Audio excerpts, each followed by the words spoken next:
Voici la première recette que ma grand-mère avait sauvé un homme d'affaires. Et le monsieur là, de par sa reconnaissance, était venu voir ma grand-mère. Non, là, j'ai dit une vérité absolue. Le monsieur a garé la voiture. Il avait enlevé le matelas parce qu'il a vu où ma grand-mère dormait, sur un lit en bambou. Chaque nœud, elle avait attaché avec les tissus rouges parce que c'était une magne ici. Elle lançait les courriers pour faire ses consultations. Elle avait beaucoup de choses. Bref, à l'époque, là, il y avait certains cailloux qu'elle utilisait pour le téléphone. Si tu étais en ville et qu'elle veut te voir, elle parlait, elle prenait le caillou là, elle tapait comme ceci et elle lançait au milieu des courriers. Elle récupère encore, elle parle. Elle parle, elle appelle ton nom. Le lendemain, tu prends la voiture, tu arrives au village, on dit que mais je suis venu faire quoi? C'est comme ça qu'elle appelait les gens. Et ça, c'est les méthodes que les grands-mères utilisaient avant pour appeler leurs enfants qui étaient partis parfois. Ils sortent du village ou ils sortent de la concession, ils ne reviennent plus. C'est comme ça qu'elle utilisait les courriers et certains cailloux percés. C'est comme ça qu'elle utilisait. Le monsieur était venu avec le pied perforé. C'était ma première fois de voir une personne qui marche avec le pied perforé, qui suintait de l'eau. Donc, le monsieur marchait, mais sauf que son corps était perforé, ça sortait de l'eau. Quand le monsieur a enlevé son pantalon, puisqu'il avait un bermuda comme ceci, moi j'étais tout petit, moi le temps là je jouais toujours avec mon petit caleçon, c'est juste que elle travaillait beaucoup avec moi et je retenais autant de choses. Je jouais avec mon petit caleçon là dans la cour, le monsieur est venu. Quand il a enlevé son pantalon, il avait un short. Ses pieds étaient perforés.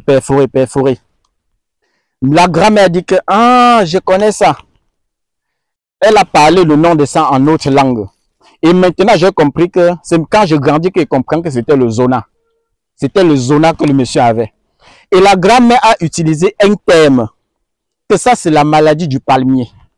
La maladie du palmier, ça veut dire quoi? La maladie des fleurs du palmier. Donc, on traduit ça en autre langue. En français, ça donne la maladie des fleurs du palmier. Parce que chaque plante avait un nom spécifique. Si tu peux décrypter le nom de chaque plante, même en dialecte, vous allez comprendre que ça a trait à un problème ou à telle ou telle pathologie. Quand elle a dit que c'est la maladie des fleurs du palmier, c'est aujourd'hui que moi je comprends que la maladie des fleurs du palmier, c'est ça qu'on appelle le zona aujourd'hui. Parce que quand ça vous prend, la bouche, les bouches où vous allez voir les plaies, ça ressemble net aux fleurs du palmier lorsqu'on casse. Voici ça. Regardez un peu ici. Regardez ici, hein. Voilà, voici par exemple les fleurs du palmier. Voilà ça. Lorsque vous prenez les fleurs du palmier, vous regardez, si vous cassez comme ceci, voici les fleurs du palmier, parce qu'elle utilisait le frais. Quand vous cassez, quand vous coupez comme ceci, regardez le milieu. Le milieu s'y ressemble net au zona. Lorsque vous avez le zona, regardez la bouche où il y a les plaies là, partout où il y a les plaies. Regardez bien, ça ressemble net aux fleurs de palmier. Observez, ça c'est comme ça qu'elle appelait maladie des fleurs du palmier. Ça, j'ai traduit ça en français. Parce que ça, c'était, elle parlait en autre langue. Mais j'ai transformé ça en français pour que chacun puisse comprendre. Elle a cherché ceci.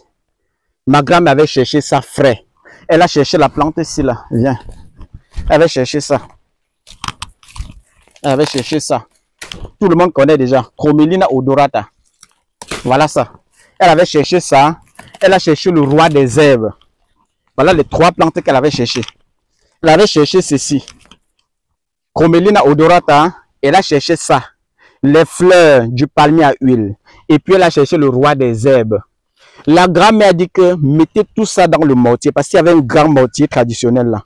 On a mis tout ça dans le mortier avec le citron. Parce qu'on a pilé l'ensemble, la pilé avec le citron. On l'avait dit, on a pilé avec le citron. Pilé avec le citron. La grand-mère dit que mettez dans la bassine. Il y avait une bassine là, on a mis ça dans la bassine. On est parti chauffer l'eau. Chauffer l'eau jusqu'à ébullition. En chauffant l'eau, on a augmenté le sel gemme. Le sel gemme traditionnel, là, on a augmenté ça, on a chauffé l'eau avec. On est venu maintenant, on a versé dans la bassine et on a laissé, on a fermé. Lorsqu'on ferme maintenant, en refouquant, quand c'est devenu froid ou bien tiède, la grand-mère a dit que donnez un verre à ce monsieur. Le monsieur, tellement simple, malgré sa fortune, était concentré. Il observait point par point. Moi-même, j'étais encore tout petit. Je courais encore partout avec mon petit caleçon, Même en faisant tout ça, moi, j'avais que mon petit caleçon. Même le monsieur n'a pas regardé mes pieds au sol, ni mon petit caleçon qu'il portait. Il était tellement simple de nature. Donc, il y a les gens dehors vraiment qui sont simples. Il faut dire la vérité. Il y a certains milliardaires là dehors qui sont tellement simples que parfois, quand ils m'appellent comme ça, là, moi, je dis que, mais donc, c'est tel milliardaire qui m'appelle comme ça. C'est tel homme d'affaires qui m'appelle comme ça. Il cause avec toi. Vous êtes tellement... Il y a des milliardaires Dieu tellement simples que tu dis que mais... Les gens font même comment pour compliquer leur vie comme ça Dieu. Les gens font comment pour monter que les épaules. La grand-mère fait ça. Dieu du ciel, Dieu de la terre. Le monsieur a bu devant nous un verre.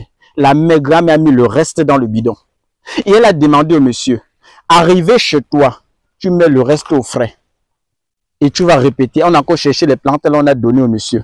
Qu'arrivé chez toi, tu mets ceci qu'on a déjà bouilli au frais. Chaque fois en buvant, tu augmentes 2 citrons. Le monsieur buvait un verre matin, un verre le soir, un verre matin, un verre le soir, en augmentant un citron. Et les fleurs-ci, elle avait calciné ceci. On a cherché les mêmes compositions, on a calciné. Sauf qu'en calcinant, on a augmenté la poudre à canon. La poudre à canon, tout le monde connaît la poudre à canon. On a calciné avec et on a écrasé. C'est avec l'huile rouge maintenant, la poudre de ça. On a mélangé avec l'huile rouge. Le monsieur appliquait sur les plaies là, en buvant l'autre. Après 2 mois, le monsieur est venu là garer une grosse voiture. Ah Dieu, c'est le jour là que j'ai vu certains matelas que je n'avais jamais vus. Vous savez que dans les villages, il y a certaines choses qu'il faut partir en ville pour voir. Mais au village, j'ai vu les choses de la ville. Il est venu avec les matelas, le lit, parce qu'il a vu où ma grand-mère dormait. Parce que dans sa tradition, la grand-mère disait que non, c'est Dieu lui ont demandé de dormir sur son lit en bambou. Ce n'est pas qu'elle n'avait pas les moyens, mais elle dormait sur son lit en bambou, même les clous. On l'avait interdit, je ne sais pas si peut-être c'est Dieu. Elle dormait sur le lit en bambou et chaque nœud, elle avait attaché avec le tissu rouge. Même son lieu sacré qui était devant sa cour, elle avait entouré ça avec le tissu rouge. Parce qu'elle consultait avec le courrier, elle versait, il y avait tellement de choses qu'elle utilisait.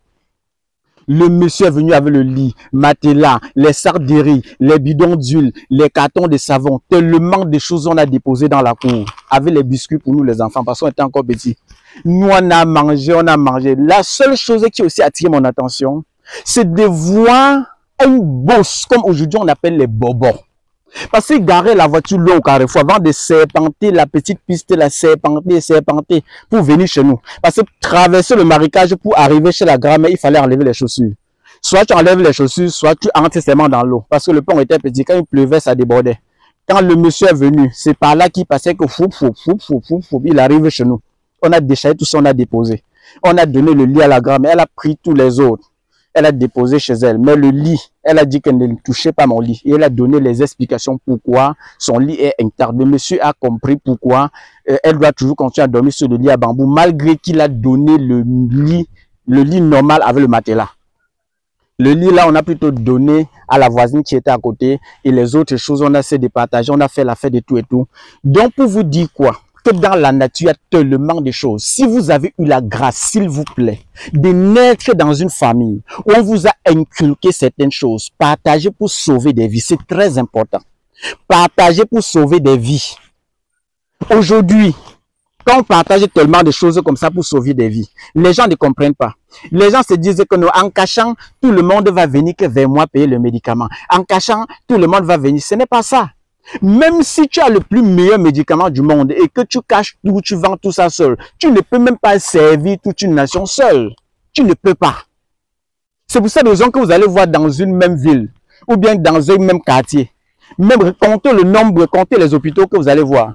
Vous allez voir même 60 centres de santé. Mais dans chaque centre de santé, malgré les campagnes publicitaires qu'ils vont faire, chacun va trouver son compte ailleurs. Tel patient va dire que non, quand j'arrive devant tel docteur, je suis moi heureux, je suis moi content. L'autre va dire que non, c'est telle personne qui m'accueille bien. L'autre, chacun a sa particularité. Même si on a les mêmes choses, chacun a sa particularité. Je ne sais pas ce qui vous empêche parfois de partager vos savoir-faire et de mourir avec. Il y a tellement de choses ici en Afrique qu'on cache et on met avec. Quand on meurt comme ça dissout. Personne ne profite. Que ce soit nous, que ce soit notre progéniture, que ce soit, personne ne bénéficie. Je fais cette vidéo vraiment pour vous interpeller. Si vous avez un savoir quelque part, partager, ça peut sauver des vies. C'est très important. C'est très important. Et ce que j'avais vu depuis la naissance, ça m'a animé. La grand-mère a dit que continue ce que j'ai commencé là jusqu'à la gare. Voilà comment tu vas travailler. Et aujourd'hui, quand je le fais, je fais avec tout mon cœur. Je dis merci encore à cette grand-mère-là qui nous avait donné cette grâce-là et nous a demandé de continuer ce qu'elle avait commencé. Ce n'est pas au hasard qu'on le fait. Ça sort du cœur. Et chaque fois qu'on partage, on prononce, on dit toujours que notre grand-mère, c'est parce qu'elle est vivante, elle est en nous, elle est ancrée en nous. Elle est là, chaque fois qu'on fait des vidéos. C'est très important. Partagez. C'est Dr Laurent, votre clinicien des plantes, depuis Douala, Cameroun. À Douala, à la montée des Abysses, vous allez voir Abayasa pharmacopée améliorée. C'est plein à rouge et blanc. Et à Baham Centre, vous allez voir, collé à la Kaplami, Abayasa pharmacopée améliorée. Si Dieu accepte que tu m'appelles ou bien que tu viennes à Abaya te soigner, là on va donner le numéro de façon naturelle dans la grâce du Seigneur. C'est le plus 237, le 652 59 03 19. Là, c'est mon WhatsApp propre. Et pour Dr Cameroun, c'est le plus 237, le 699 21 51. Par appel, les gens savent déjà. Plus 237, le 690 93 17 44. Si vous voulez venir chez nous, sur votre programme de traitement en fonction de vos problèmes, venez. Mais si Dieu vous oriente ailleurs, partez là-bas. Si ton Dieu te dit que non, chez Dr Laurent ou bien chez les Abaya, on ne doit pas trouver la guérison, ne venez pas chez nous. Si ton Dieu t'oriente n'importe où, pas là-bas trouver la guérison, parce que le plus important, c'est que vous retrouvez la guérison. C'est ça le plus important. Qu'importe où vous allez partir, que Dieu vous donne la grâce et la bénédiction, que vous retrouvez la guérison là-bas. C'est ça le plus important. On reste ensemble. Bye bye. Que le Seigneur soit toujours avec nous. Ciao, ciao.